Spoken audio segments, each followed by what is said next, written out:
warahmatullahi wabarakatuh. Bismillah, tawakkaltu ala Allah. La haula wa la quwwata illa billah. Asyhadu an la ilaha illallah wa asyhadu anna sayyidina Muhammadin wa ala alihi wa sahbihi ajma'in. Amma ba'du. Ini karena direkam jadi supaya nyambung. Kalau tanya pakai mic jadi kan ini karena ada protes dari para pendengar gitu yang ngefans tuh. Ini Pak Kiai pertanyaannya nggak jelas, nggak tahu jawaban. Jadi kan kita nggak bisa mengikutinya. Jadi antara pertanyaan dan jawaban tuh iya dong. Gitu. Dan harus ada apanya yang mengantarkan mic-nya tuh. Halaman berapa sekarang? Halaman 25. Mana? Ya gulamu la takhlut atau la tukhallit al-jidda bil hazali itu. La tukhallit al-jidda bil hazali. Jangan kamu aduk-aduk kesungguhan dengan main-main. Ya. Jangan diaduk-aduk antara main-main dan sungguh-sungguh lah. Guyonan kalau temen aja dia dicampur aduk, dipisahkan. Fa innaka, maka sesungguhnya kamu matamakkana qalbuka ma'al khalqi, tidak akan bisa hatimu akan berhubungan dengan baik dengan manusia yang lain. Kaifa yajtami'u ma'al khaliq, bagaimana bisa kumpul ma'al khaliq dengan al khaliq. Wa anta musyrikun bisababi, sedangkan kamu adalah musyrik bisababi, dengan kausalita. Engkau memusyrikkan Tuhan dengan kausalita, bahwa yang menjadi Tuhan selain Allah ada Tuhan lain, itu Tuhan kausalita. Paham kan? Tuhan sebab. Ya baka suge ya kudu makaya, baka beli makaya angelawite. Pinter ya kudu belajar, maka beli angelawite. Jadi Anda memutuskan bahwa tidak mungkin orang kaya tanpa bekerja keras. Artinya yang menentukan orang itu kaya bukan Allah, tetapi kerja. Musyrik nggak tuh? Itulah. Lah, terus gimana? Iya. Selama ini kan Anda tidak merasa musyrik kan? Musyrik itu kalau nyemat tepekong gitu, nadranan, motong kambing, dibuang ke laut, itu musyrik. Kalau mensekutukan Tuhan dengan hukum kausalita, ya malah lebih dari, kalau saya lebih dari musyrik ya. Artinya engkau membelenggu Tuhanmu sendiri dengan hukum kausalita, bahwa Tuhan harus tunduk dengan hukum kausalita. Yang harus kamu tahui bahwa Allah itu adalah prima causa, dia musabbibul asbab. Kaifa takunu ma'al musabbibi, bagaimana kamu bersama musabbib Allah? Kaifa yajtami'u zahiran wa batinan, bagaimana zahir dan batin bisa berkumpul? Bagaimana bisa berkumpul khaliq dan makhluk? Sebab itu adalah makhluk. Sebab itu adalah makhluk. Allah mencipta alam semesta ini, dan Allah mencipta hukum alam ini, ya, dan diterapkan secara permanen, bahwa alam yang diciptanya itu dibuatkan aturan-aturan, namanya hukum alam. Hukum alam ini adalah makhluk Allah juga. Mata'allaqa wala ta'aqala ma 'indal khalqi wa ma 'indal khaliq. Apa yang tergantung dan apa yang tidak, apa yang ta'aqala wa ma la ta'aqala, apa yang masuk akal dan apa yang tidak masuk akal, ma 'indal khalqi wa ma 'indal khaliq. Apa yang ada di sisi makhluk dan apa yang di sisi Allah, jangan dicampur aduk. Tidak masuk akal itu bagi kamu. Allah mah enggak ada. Innama amruhu idza arada syai'an yaqul lahu kun fayakun. Api itu hukum alam ini berlaku permanen, yaitu bisa membakar. Allah tetap berkuasa untuk menghentikan hukum alam itu kapan saja. Ma ajhala man nasyal musabbiba washtaghala bisabab. Betapa bodohnya orang yang lupa terhadap musabbib dan dia sibuk mencari sebab. Dia sibuk memenuhi sebab, tapi dia tidak pernah terpikir kepada sang musabbib. Anda terjebak dengan mencari hukum alam, tapi Anda tidak pernah mencari yang mencipta hukum alam ini. Waqfun ma'athani wa tarkul awwali nasyal baqi wa fariha bil fani. Ya. Hentikan dengan yang kedua, sabab. Ya. Waqif ma'athani. Ya. Selalu bersama kedua, musabbib, wa tarkul awwal, dan tinggalkan yang pertama, sebab tadi. Nasyal baqi terus wa farhal bil wa faruh nasya bil baqi wa fariha bil fani waqafa ma'athani wa taraka al awwala. Dia itu berhenti dengan yang kedua, yakni ma'ajhala nas man nasya al musabbiba wastaghala bis sabab. Yang pertama adalah musabbib, yang kedua adalah sebab. Waqafa ma'athani, dia sibuk dengan yang kedua dengan sebab. Wa tarakal awal, dan dia meninggalkan yang pertama yaitu musabbib. Nasyal baqi, dia lupa yang abadi. Wa farihal bil fani, dia lebih senang dengan yang sementara ini, yang semuanya pasti binasa semuanya.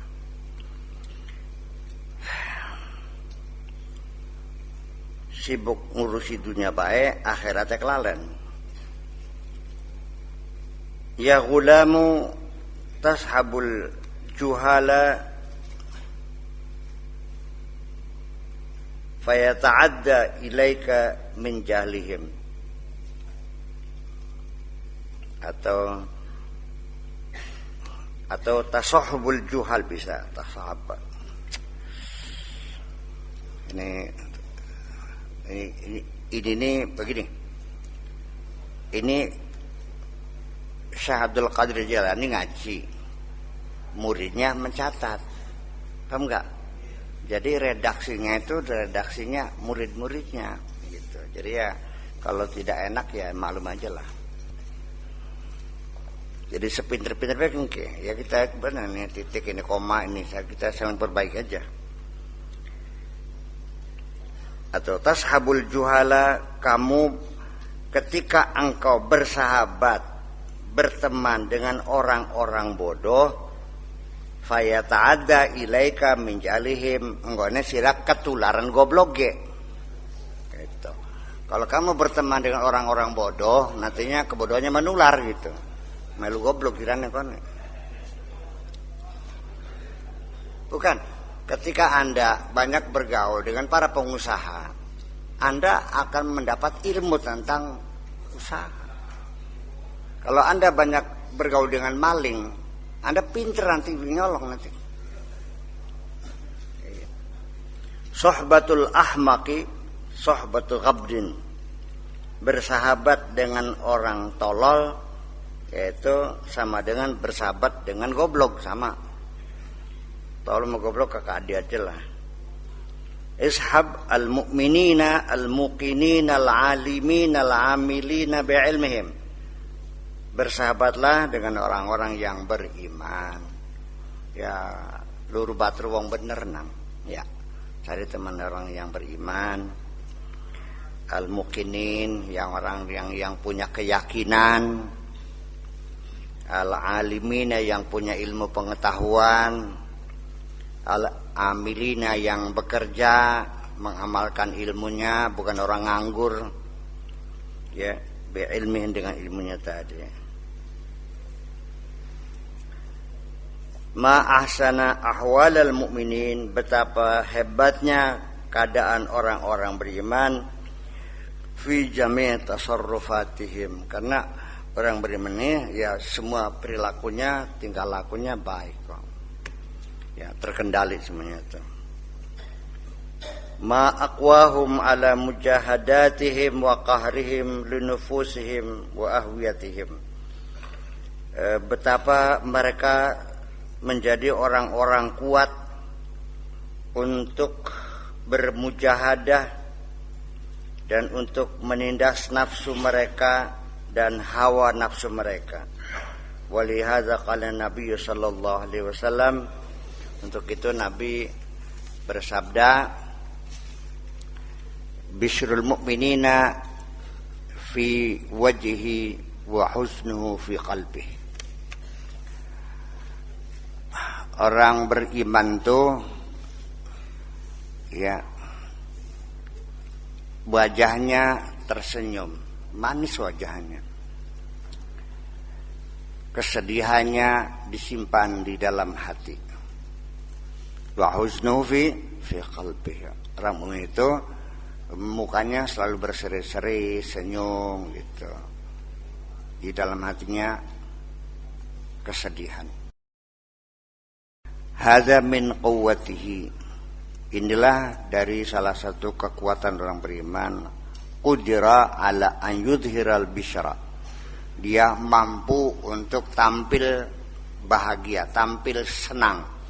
Dia bisa tersenyum fi wujuhil khalqi, di hadapan orang lain. Wa yaktumul huzna fiha bainahu wa baina azza wa jalla.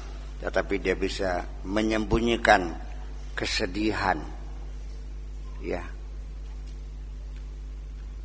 di dalam dirinya sendiri, sehingga yang tahu hanya dia dan Allah saja.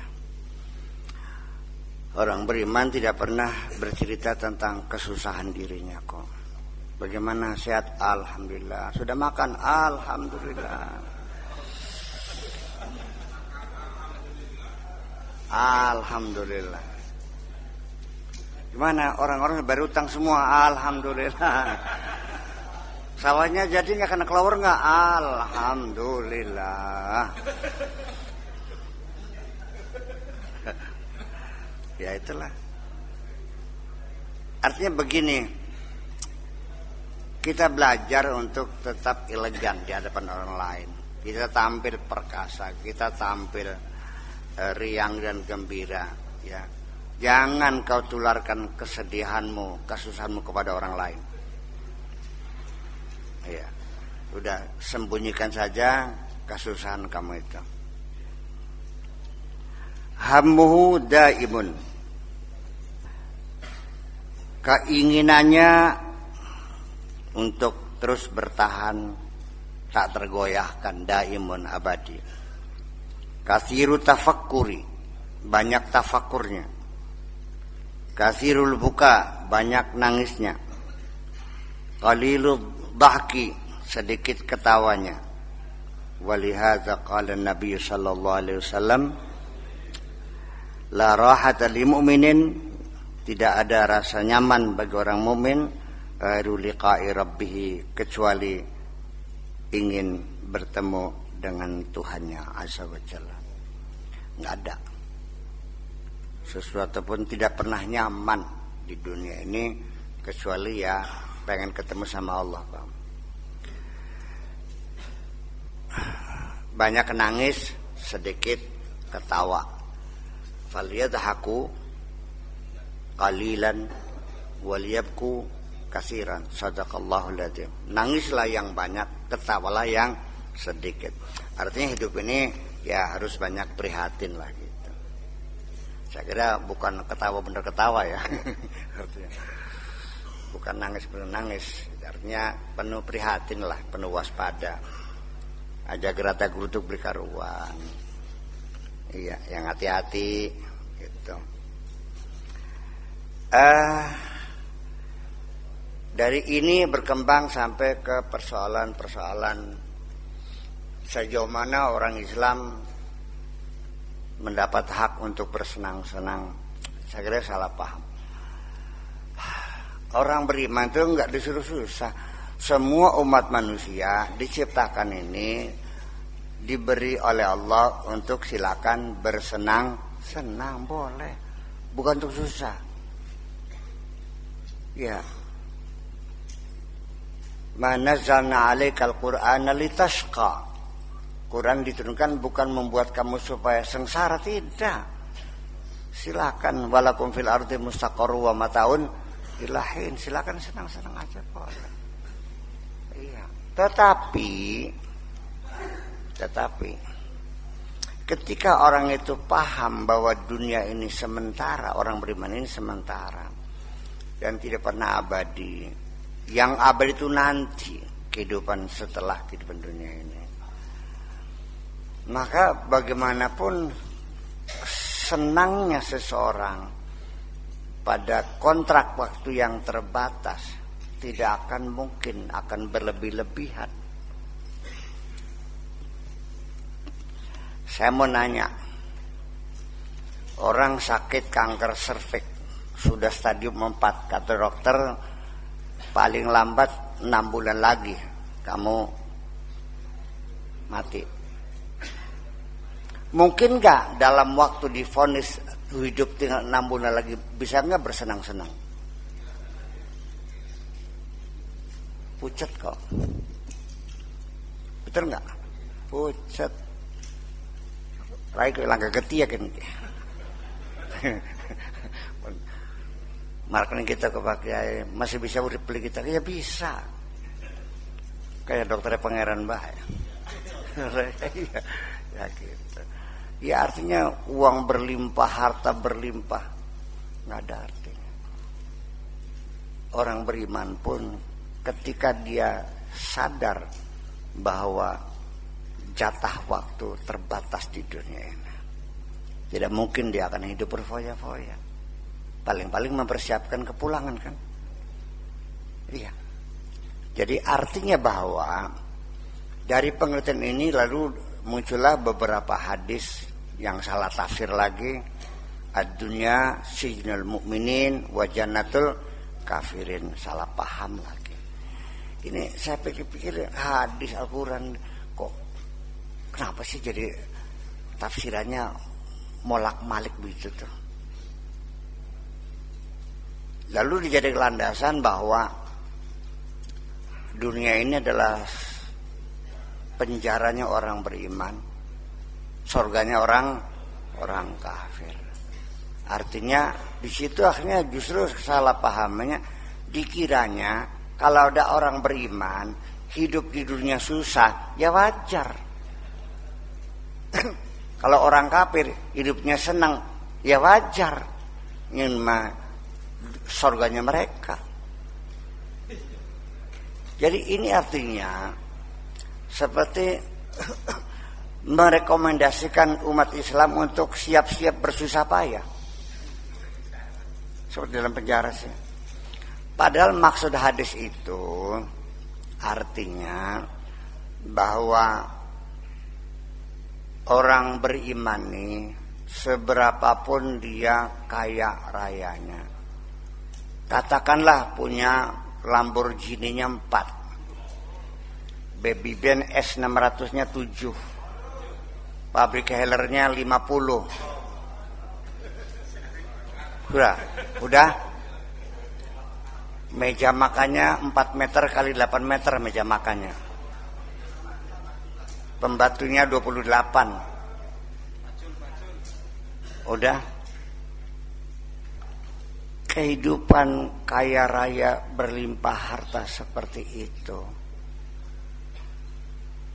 kalau dibandingkan dengan nikmatnya pertemuan dengan Tuhan di sorga nanti, tidak lebih seperti penjara ini.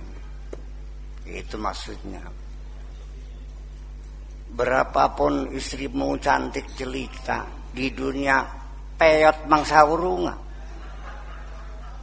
Di sorga bidadari nggak pernah peyot, dipakai tiap hari perawan terus. Itu loh kira-kira.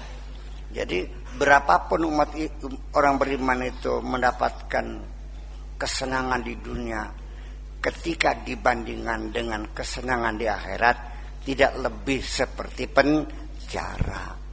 Tetapi orang kafir, ya kan, semelarat melate, paham nggak?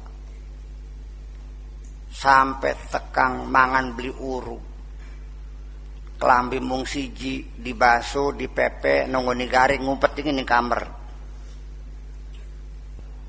Kehidupan yang sangat miskin sekali di dunia. Itu adalah sorga bagi mereka dibandingkan dengan neraka yang akan mereka huni. Itu maksudnya, paham dikit? Diputer, jangan salah paham. Artinya bahwa orang beriman itu di dunia senang, di akhirat senang. Gitu. Jadi jangan dijadikan dalil orang Islam itu wajar melarat seperti ben mana. Cari siapa nih kan? Itu. Jadi banyak sekali hadis-hadis ayat-ayat yang ditafsirkan terbalik-balik. Punten aja nih. Seperti kadal faqru an yakuna kufran.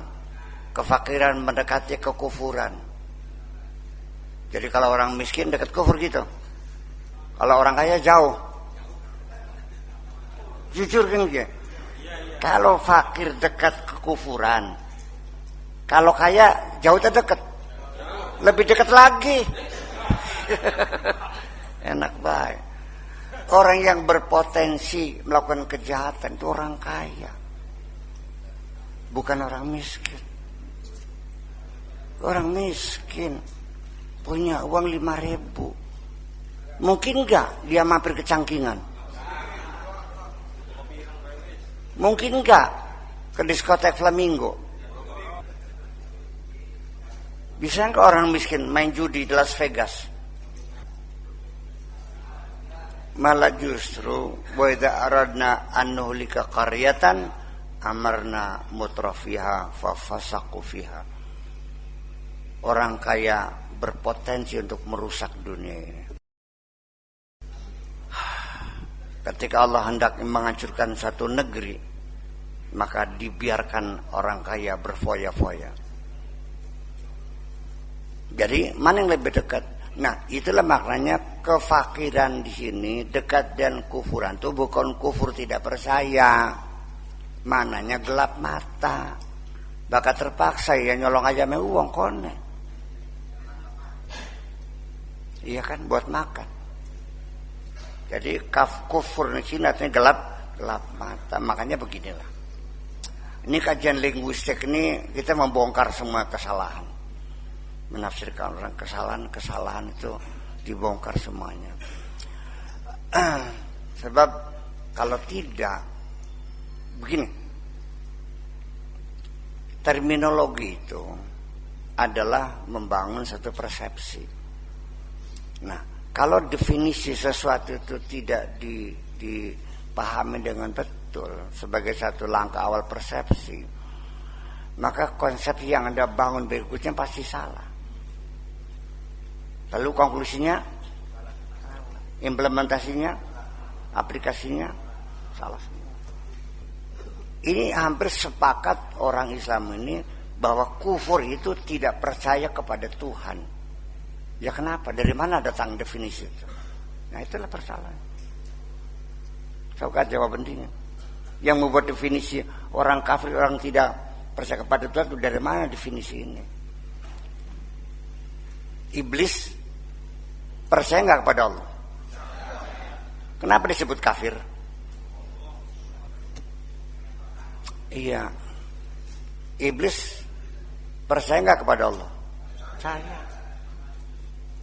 Kenapa? Aba wastakbara wa kana minal kafirin. Iblis dikasih label oleh Allah sebagai kafirin, orang kafir. Sebabnya karena dia menolak, tidak mau bersujud kepada Adam. Setelah diinterview, diinterogasi, ternyata penolakannya itu didasarkan pada kesombongannya. Aba wastakbara, karena dia sombong, wa kana minal kafirin. Berarti kalau begitu, siapapun orang yang sombong, yaitu sama. Iblis memperlakukan iblis sebagai makhluk yang kafir karena dia sombong. Ya siapapun di antara kamu yang sombong ya sama dengan iblis. Iblis kafir enggak? Kafir. Kenapa? Nah kalau kamu sombong namanya berarti pada karo siapa? Bukan Anda memahami kesombongan itu sebagai satu kewajaran, sesuatu yang wajar, lumrah, umum. Karena Anda tidak paham sombong itu apa. Orang sombong itu merasa dirinya lebih baik dari yang lain. Yuk kita masuk ke dalam psikologi kesombongan. Salah satu sifat melekat orang sombong itu tidak mampu menghargai orang lain. Orang sombong itu tidak bisa memberikan apresiasi kepada kebaikan orang lain. Ini saya terusin dulu. Iblis juga sama menolak bersujud kan. Tetapi ketika dibuktikan Adam lebih pintar dari malaikat, malaikat mengakui kan. Pintar ya Adam gitu konflik. Ya wes pas aja do. Ya kan? Wa 'allama Adam al-asma'a kullaha tsumma 'arada 'alal malaikati faqala anbi'uni bi asma'i haula'i in kuntum sadiqin qalu subhanaka la ilma lana illa ma 'allamtana innaka antal alimul hakim. Dah ngaku. Ya, Adam lebih pintar. Semua pertanyaan dijawab semuanya. Allah ditanya enggak bisa jawab. Setelah malaikat tahu Adam lebih pintar, mau kok mengakui. Ya sudah saja tuh. Iblis tidak mengakui. Orang sombong itu watak dasarnya tidak mau mengakui kelebihan orang lain.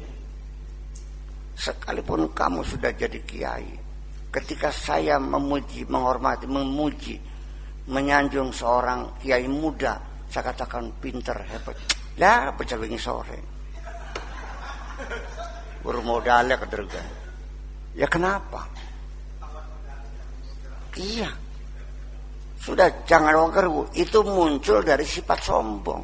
Siapapun sombong sulit mengakui kelebihan orang lain. Mau tambah lagi tentang psikologi kesombongan? Orang sombong itu tidak pernah menyesali akan kesalahannya. Tanggung gayane. Iblis diusir, minta maaf sama Allah? Enggak. Menangis? Tidak. Menyesal? Tidak. Diusir dari sorga sambil bertolak pinggang. Oke, aku keluar. Beli kuda, aduh Gusti pangapura ampun, beli oke. Saya ingin menjelaskan psikologi kesombongan supaya Anda tahu. Ini tidak main-main. Bahwa Nabi mengatakan jangan berharap masuk surga kalau di hati masih ada kesombongan, sekalipun seberat atom. Ini bukan persoalan kecil kesombongannya. Dan orang sombong dan dendamnya tidak pernah berkesudahan. Bakal bisa mati gerus sejarahnya. Iya.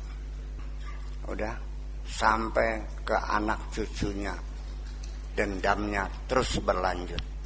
Pokoknya anak cucu Adam harus masuk neraka semua bersamaku.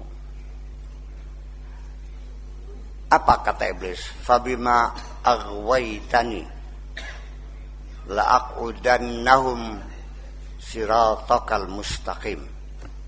Gara-gara karena aku ya menjadi tersudutkan gara-gara karena Adam, maka aku bersumpah akan kuhalangi mereka untuk menuju jalan yang benar.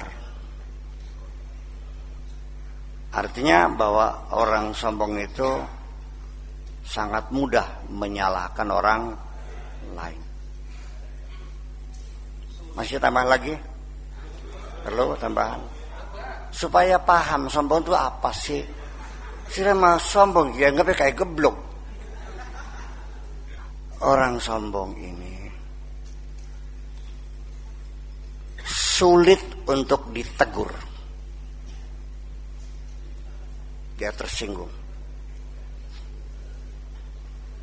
Ya, saya paling sering karena saya merasa berkewajiban mengingatkan orang. Hanya sebagai tuntutan moral saja kok. Orang salah saya tahu, memang bukan urusan saya, tapi ini kan hubungan kemanusiaan. Masa ada orang berjalan di bekas sumur tua mau dibiarin? Ini kan kealpaan namanya. Nah orang sombong kita kasih tahu salahnya. Apa bilangnya? Sirane mondoknya pirang tahun Jadi sekarang udah paham orang sombong kayak apa? Jadi pantas gak orang sombong haram masuk surga? Kamu pengen masuk surga enggak? Sudah pernah masuk belum? Ada sombongnya enggak? Iblis itu sudah di dalam surga. Karena sombong dikeluarkan lagi. Dan kamu masih di luar surga. Sudah ada sombongnya. Terus bisa mancing deh kira-kira.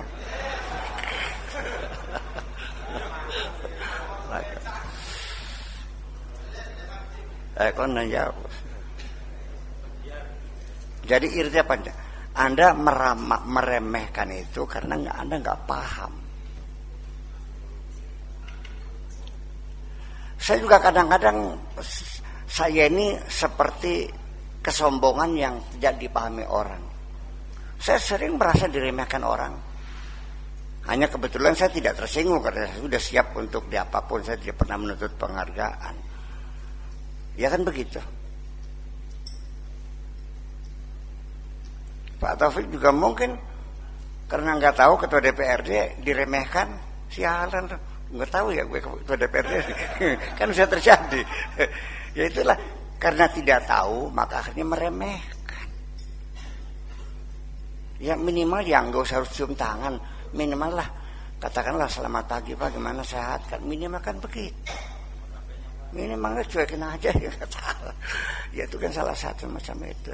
Jadi sebabnya Anda menyepelekan itu karena nggak paham. Yang lebih cilaka sudah nggak paham, perang sana wis paham. Ternyata durung mesti mending durung paham tidak bang salah paham. Itulah makanya. Jadi artinya bahwa termasuk kesedihan. Nanti kita bahas psikologi kesedihan. Ini masih diurai semuanya.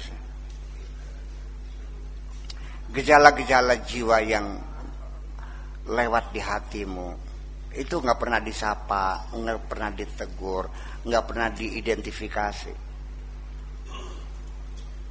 Hati Anda pernah marah nggak?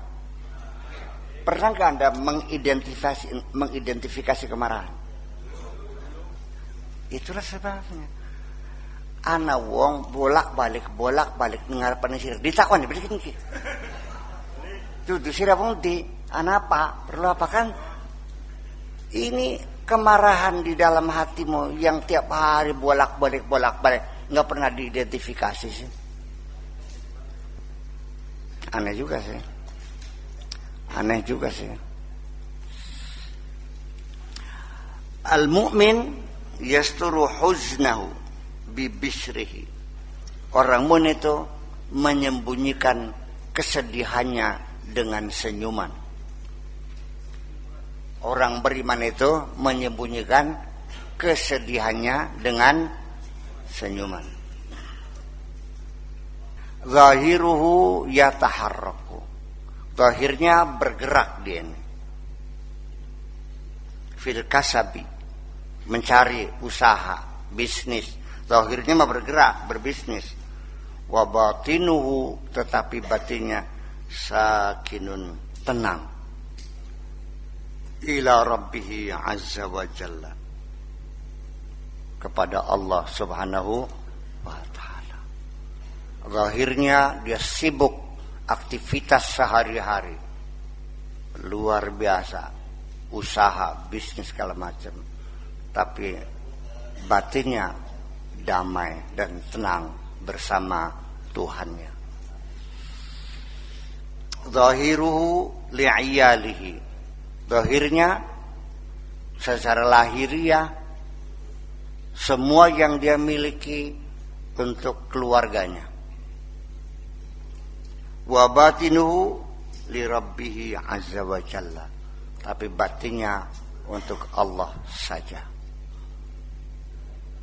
Anak istri nih duitnya, tapi cintaku tak akan pernah kuberikan kepada siapapun. Ya, kenapa? Karena pengalaman panjang bahwa cinta ini ketika diberikan kepada siapapun, di penghujungnya selalu mengecewakan. Saking demen yang laki, beli dipakan iya bagian, mangkat yang Arab dari TKW, duit dikirim makan galau bulan, balik mana, wis dari mana yang lakinya. Jadi bagaimana Pak Kiai, suami saya nih enak dipecak pesisan. Blok tuh nemen kah? Beli dipakani bagian, kongkon kajian yang Arab, duitnya dikirim makan, kanggo demenan maning. Ada nggak begitu tuh? Jadi orang seperti itu layaknya diapain? Dipecak apa di sate? Dikebiri, jangan dong. Iya. La yufshi sirrahu ila ahlihi. Dia tidak pernah membuka rahasia kepada keluarganya. Wa waladihi, kepada anaknya tidak. Wajarihi, tetangganya. Wajaroti, tetangga lanang, tetangga wadon tidak. Wala ila ahadin min khalqi rabbi, dan tidak pernah bercerita kepada siapapun. Yasma'u oke deh. Yusma'u qaulun Nabi sallallahu alaihi wasallam, dipaksakan aja. Bisa Anda dengar firman sabda Rasulullah, ista'inu ala umurikum bil kitman. Mintalah bantuan untuk mengatasi urusanmu dengan bersembunyi, dengan menyembunyikan. Jangan dibuka semuanya. La yazalu yaktumu ma indahu, senantiasa menyembunyikan apa yang ada pada dirinya.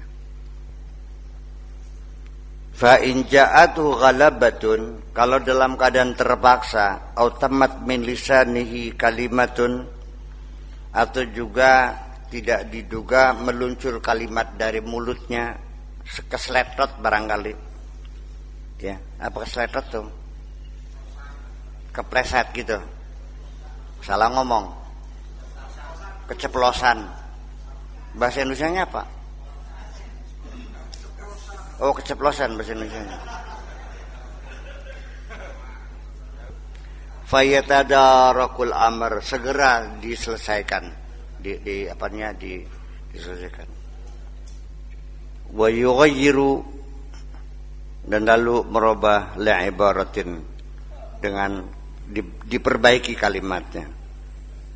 Wa yasturu ma dhahara minhu, dan dia sembunyikan apa yang nampak daripadanya. Wa ya'tadziru mimma bada minhu, dan dia diminta maaf apapun yang telah dia lakukan. Ya sudah, sorry, maaf. Jujur. Orang beriman tuh jujur dengan dirinya, dengan Tuhannya semuanya. Kalau salah ya salah, segera minta maaf. Nggak ngeyel, enggak. Jadi kalau ada orang ngeyel berarti ada imannya enggak tuh? Disuruh salah kamu sebeli ngaku beka. Ubang, berusaha menyembunyikan. Jujur aja dah, oh iya saya salah, sorry, gitu aja.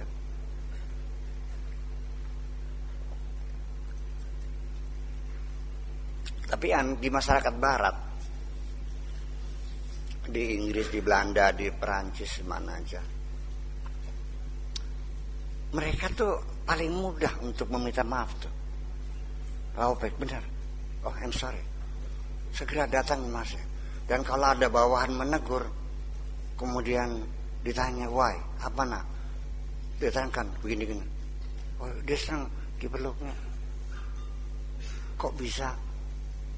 Kalau di sini ada bawahan mengkritik atasan, dimutasi nggak Pak?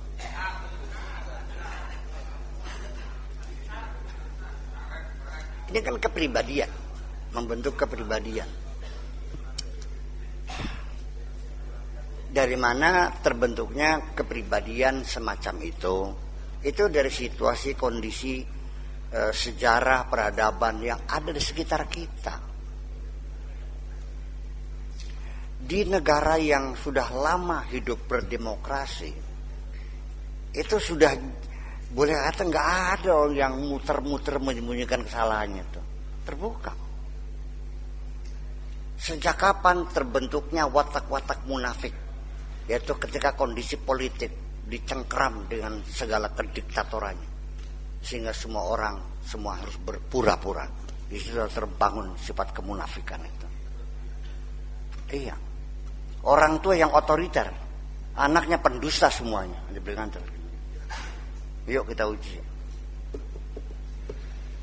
Ya, itu nggak disadari. Ya, terbuka aja, mana ngapain sih? Gak usah otoriter, nggak usah. Ya, pun dan saya juga kadang-kadang lupa ya, saya sabat juga ya. Tapi setelah saya sabat, ya dia nangis ya, terus saya peluk, saya cium kok, selesai. Iya, jangan itu artinya bahwa jangan otoriter lah. Sekalipun itu anakmu, dengarkan dia bicara, dengarkan dong, dengarkan. Jangan merasa engkau sebagai orang tua seperti tahu segalanya. Iya, dibangun komunikasi yang produktif. Itu, ya, kita belajar. Jadi watak kepribadian itu. Dan ditambah lagi juga, ini punten mumpung ada Pak Opik nanti bisa berkomentar, bahwa politik pendidikan di kita ini, siasa tarbawiyah, politik pendidikan itu ini, pertama prioritasnya adalah mengejar nilai-nilai kognitif. Ya, sehingga tidak membangun kepribadian. Orang pintar tapi tidak bisa memilih mana yang bermanfaat dan mana yang berbahaya untuk dirinya. Akibatnya jangan salahkan ulama yang mengharamkan internet, karena ternyata anak-anaknya berselancar ke situs-situs yang nggak benar. Iya kan? Nah, yang jadi pertanyaan, ya karena pendidikan kognitif hanya cerdas di bidang fisika, matematika, biologi, tidak membangun kepribadian. Sebetulnya pendidikan itu skala prioritasnya adalah membangun personalitas, kepribadian, identitas diri yang jelas, Sehingga dia punya kecerdasan spiritual, bisa memilih mana yang baik, mana yang buruk, mana yang bermanfaat, mana yang berbahaya. Sebab internet itu ya sama dengan kehidupan realita. Internet itu replika miniatur dari kehidupan realita ini. Dalam kehidupan kita ada kebaikan enggak? Ada kejahatan enggak? Mau sholat ada masjid enggak? Mau ngelacur ada tempat germonya enggak? Mau ngadu jago ada enggak? Mau istighosah ada enggak? Terserah Anda memilihnya. Jadi kalau internet diharamkan, ya sama dengan mengharamkan kehidupan. Ya inilah kehidupan. Jadi yang penting bagaimana mendidik anak kita ke depan supaya mereka memilih. Lah, Nun. Oh caranya, ya nanti ini Pak Wahal akan menceritakan. Pak Taufik nanti menceritakan bagaimana caranya pendidikan yang berorientasi kepada membangun kecerdasan spiritual, membangun satu kepribadian. Itu bagaimana caranya? Nah, ini bisa untuk mendapatkan program doktor. Bener? Iya. Boleh, tapi nanti khusus ini cara membuat silabus untuk kurikulum kita ini yang orientasinya kepada membangun kepribadian. Itu. Ya.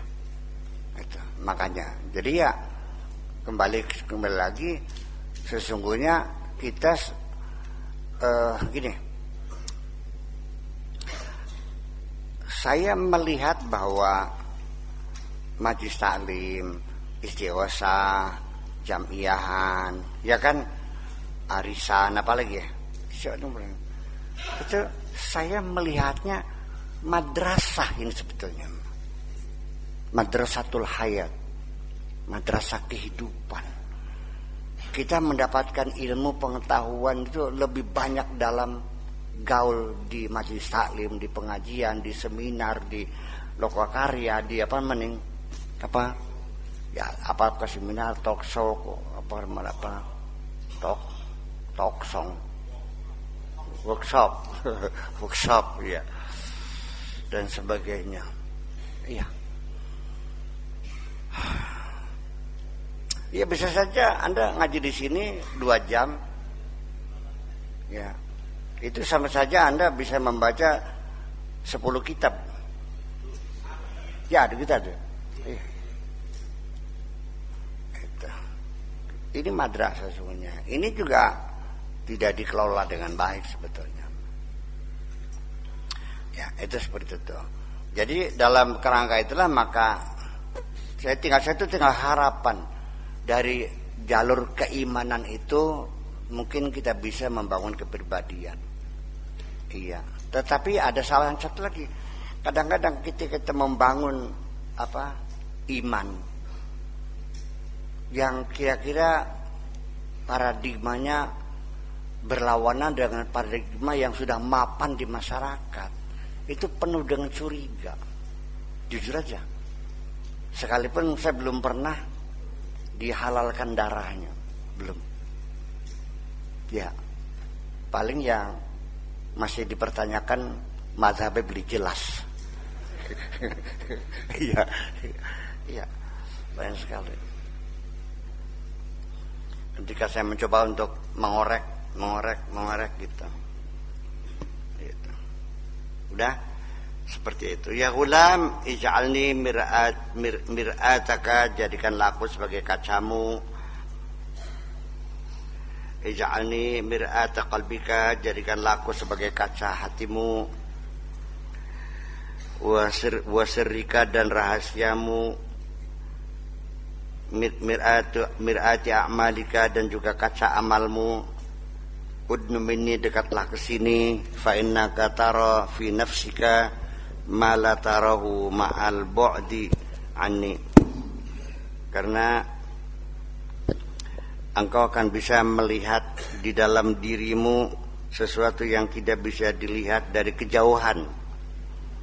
in kana laka hajatun fi dinika, ketika kamu punya hajat dalam urusan agama, fa'alaika bi, silakan datang ke sini. Fa inilah uhayika, aku tidak menyia-nyiakan kamu fi dinillahi azza wa jalla, dalam agama Allah. Indi waqahatun tarji'u ila dinillahi azza wa jalla, saya punya sikap yang jelas, segala urusan yang kembali kepada agama Allah. Qad rabbaitu, aku telah memberikan pendidikan biyadi khashinah, atau qad rubitu, aku telah dididik dengan tangan yang kasar, ghairu muhassalatin, yang tidak nyaman, yang tidak menghasilkan, munafiqatin, yang munafik. Da dunyaka fi baitika, biarkan dunia di rumahmu, wadnumini, silakan dekat ke sini. Fa inni waqifun ala babil akhirah, aku sekarang berdiri tegak di pintu akhirat. Waqif indi wasma' qauli, duduklah di sini, dengarkan kata-kataku. Wa'mal bihi qabla an tamuta, laksanakan sebelum kau mati. An qaribin, sebentar lagi. Ad-dairatu alal khaufi, daerah dalam ketakutan, minallah, terhadap Allah azza wa jalla, wal khasyalahu, dan mengagumi Allah. Idza lam takun laka khaufun minhu, idza lam yakun laka khaufun minhu, kalau engkau tidak punya rasa takut kepada Allah, fala amna laka, maka kamu tidak akan pernah merasa aman. Kalau kamu tidak pernah takut Allah, hidupmu tidak pernah aman. Fid dunya wal akhirah, al khasyatu minallah, rasa kagum. Khasyatu kagum ya, bukan takut ya, kagum, bukan takut. Azza wa jalla hiyal ilm bi'ainihi, itu adalah ilmu sebenarnya. Walidzalika qala azza wa jalla, innama yakhshallaha min ibadil ulama, yang mengagumi Allah itu hanya orang-orang yang berilmu kok, bukan takut. Para saintis itu tahu hebatnya alam semesta ini, mempelajari fisika, biologi, kimia dan sebagainya, sehingga mereka lebih mampu mengagumi Allah daripada orang yang sekedar beriman tapi tidak didukung dengan keilmuan. Begini, Anda kenal orang tapi Anda nggak tahu dia orang pinter nih. Mungkin nggak orang pinter itu dapat dihormati oleh orang goblok? Dasarnya apa? Selagi kamu tinggalnya di kertas maya, ilmumu segudang juga tidak akan dilirik orang. Mana mungkin orang berilmu mendapat penghormatan kalau dia tinggal di tengah-tengah masyarakat yang bodoh. Dulu siapa yang badminton juara tuh? Hartono. Pulang dari All England sebagai juara nepak kok ya, disambut oleh Ali Sadikin dengan mobil-mobil sedan panjang keliling Jakarta, dikalungin melati sambil klakson berbunyi teto terus disambut. Betapa mulianya pahlawan kok. Pada hari yang sama, di pesawat yang sama, di Bandara Halim juga datang seorang dokter Indonesia kaliber dunia, ahli bedah, tidak ada yang jemput.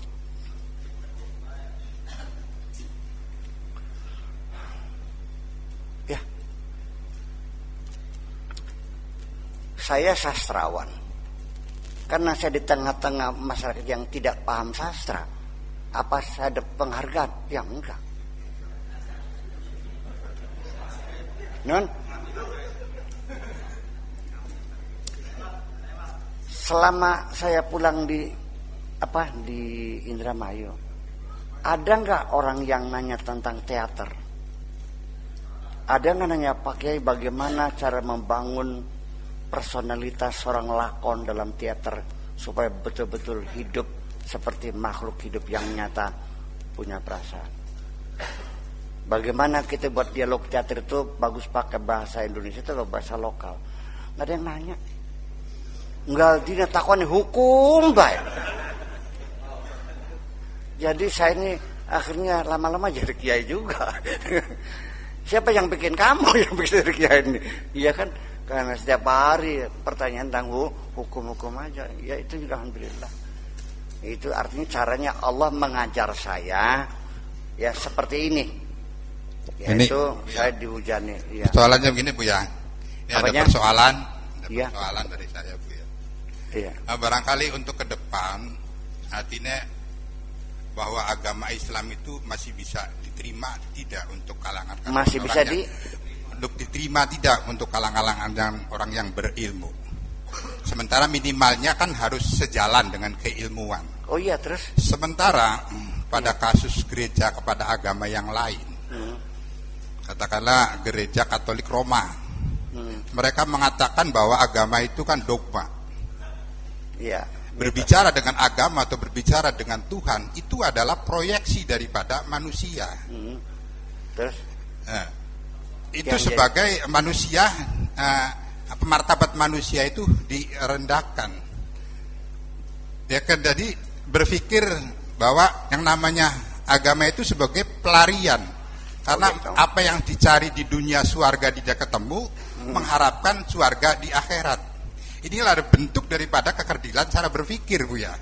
Nah, dan juga Bu ya, itu adalah sementara Tuhan digambarkan sebagai seorang orang tua, artinya sebagai anak yang merengek-rengek, mengharapkan kasih sayang, mengharapkan sesuatu kepada Tuhannya. Itu yang menjadi protes daripada protes seorang ilmuwan kepada gereja Katolik Roma itu Bu ya. Nah, menurut pandangan Buya itu gimana itu Bu ya? Begini, seprimitif-primitifnya manusia, belum ada peradaban, belum menemukan bentuk pertanian, masih berburu, masih pakai koteka, masih owo gitu tuh. Ya kan? Mereka sudah bertuhan, sudah meyakini bahwa di balik alam ini pasti ada satu kekuatan yang mengatur. Bahwa kita bicara agama itu bukan pelarian, tapi muncul dari tuntutan kehidupan manusia itu sendiri. Bohong orang mengatakan agama itu opium. Ya, itu adalah kesombongan intelektual saja sesungguhnya. Orang yang mengatakan saya tidak percaya itu ada sihir, itu musyrik, itu sihir, santet, bohong semua itu. Jin-jin itu nggak ada, gandarwa tuh kencang dengan garangnya. Tapi begitu lewat kuburan nggak berani kok ngejak batur. Kenapa wedi? Jari langka kok sih wedi. Nggak bisa dibohongi. Iya. Semua memang kehidupan beragama, bahkan dalam keilmuan pun semua diawali dengan mitologi, dengan mitos. Ya, matahari kalau malam dikantongi malaikat, kan mitos semuanya itu. Kalau saya dikuliin lagi, buminya mendatar, permadani digelar, disangga oleh kijang, oleh tanduk kijang. Makanya kalau bersin itu menjadi lindu namanya. Kijangnya naik ikan, ikannya di air, airnya di baskom, baskomnya di mana nggak tahu lah, pokoknya seperti itu. Jadi memang tafsir kita sendiri juga di awalnya ketika mereka menafsirkan bukan dengan ilmu. Semua kata sahabat, semua dongeng-dongeng, mitos-mitos Israeliat masuk menafsirkan Al-Quran itu sendiri.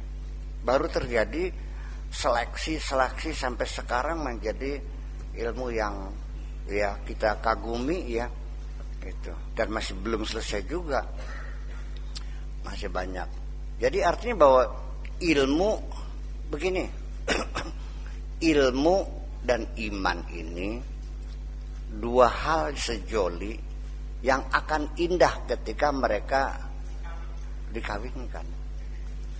Iya, iman saja bisa tanpa ilmu. Nah, kita sendiri sesungguhnya dalam mengimani sesuatu, kadang-kadang kita tidak pernah menilai rasionalitas yang kita yakin itu. Take for granted, pokoknya ini firman Tuhan pasti benar, saya percaya. Tapi buktikan dia nggak bisa. Tapi itu oke dah, kita sebut orang itu ya beriman juga lah ya. Tapi namanya kan mengubur keimanan. Ya. Saya ulang, saya kasih contoh lagi. Nabi Muhammad lahir pada tahun gajah, ya kan? Karena Abraha bawa gajah. Kan nggak pernah kritis. Mana mungkin tentara gajah dari Yaman ke Mekah? Gajah itu makannya apa? Sepanjang jalan di mana ada rumput, hanya gunung batu dan padang pasir. Gajah itu makannya 10% berat badan. Kalau gajah itu beratnya 4 ton, berarti 4 kintal makanannya. Kalau 100 gajah, berarti 400 kintal. Dari mana makanannya? Coba kita secara militer, garis logistiknya dari mana datangnya mengirim makan untuk gajah ini? Yang kedua, gajah itu pas tentara gajah itu, gajah melakukannya gesita lembon. Gajah itu paling enak ditombaknya, paling enak dipanahnya. Kena, gede sih. 2000 kilometer dari Yaman ke Madinah. Dengan kecepatan jalan seperti itu, diduga sekitar 6 bulan. Itu pun kalau kita anggap 24 jam. Tentara itu 8 jam loh. Long march itu 8 jam, nggak bisa, udah istirahat. Bayangkan, itu 6 bulan. Mungkin nggak? Nggak mungkin. Tapi Allah mengatakan, alam tarau kaifa fa'ala rabbuka biasa bil fil. Terus gimana Anda berhadapan dengan firman Tuhan ini? Apa Anda mengatakan Allah bohong? Atau Anda mencari solusi, menafsirkannya?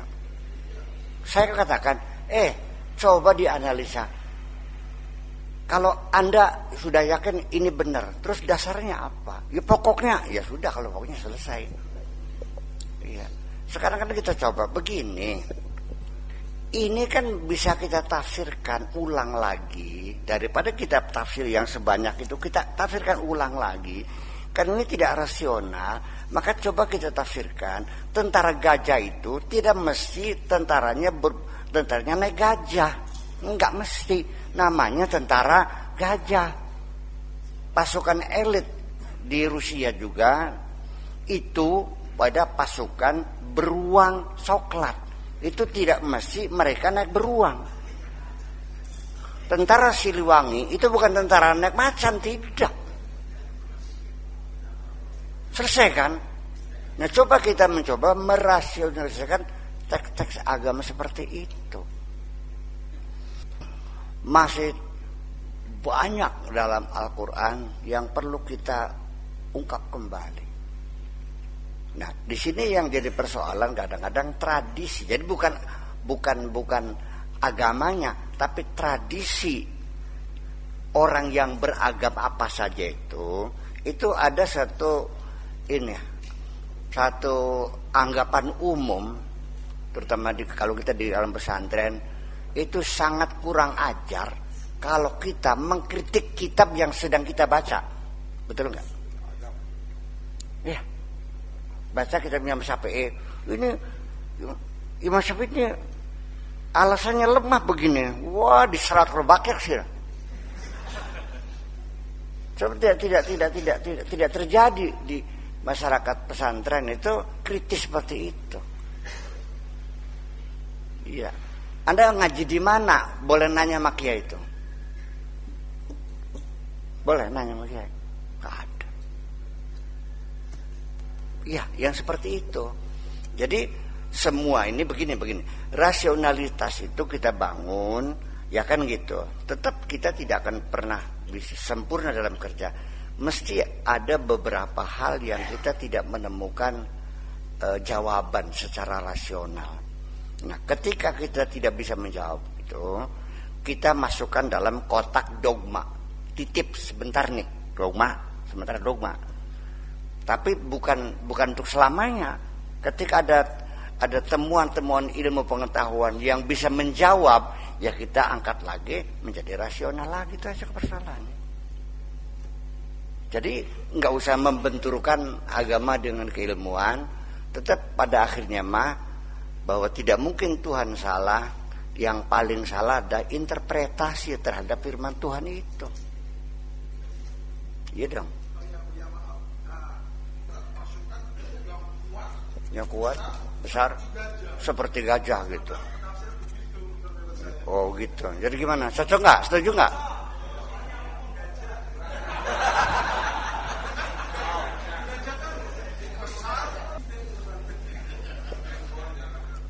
Setuju argumentasi begitu? Tidak ya. Ya nggak apa-apa. Iya Buya. Memang ya. Anda bisa maksa. Iya. Ada pertanyaan lagi tadi bahwa Buya tadi bahwa menyindir tentang bahwa bohong agama itu opium gitu. Ya kedengaran. Tadi Buya mengatakan bahwa bohong agama itu adalah opium. Agama itu candu yang dikatakan oleh Karl Marx gitu. Iya. Satu sisi gitu. Bohong agama itu candu, itu yang digarisbawahi oleh saya tadi. Buya mengatakan itu. Tetapi bohong agama itu opium. Tadi itu Buya mengatakan orang yang mengatakan agama itu opium adalah bohong besar. Bohong besar. Bukan iya. bohong kami. Iya. Terus? Iya gitu. Ya.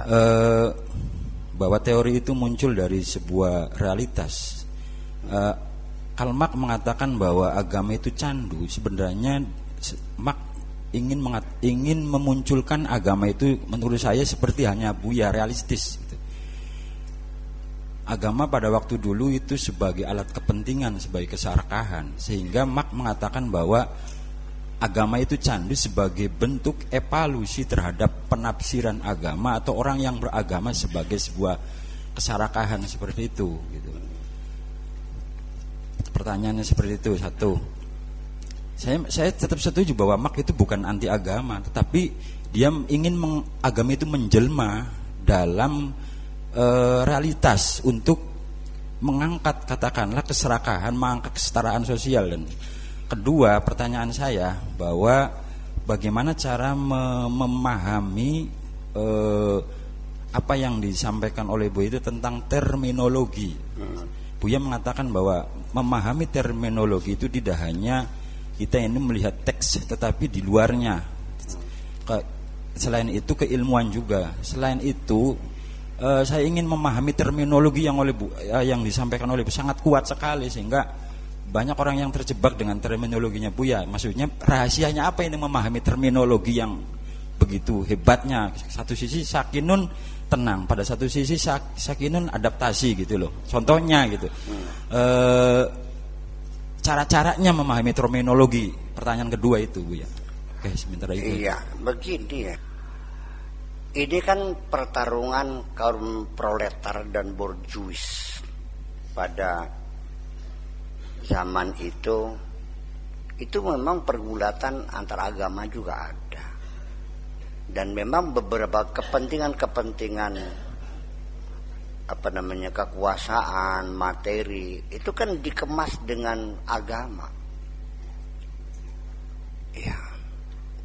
Jadi kaum borjuis sendiri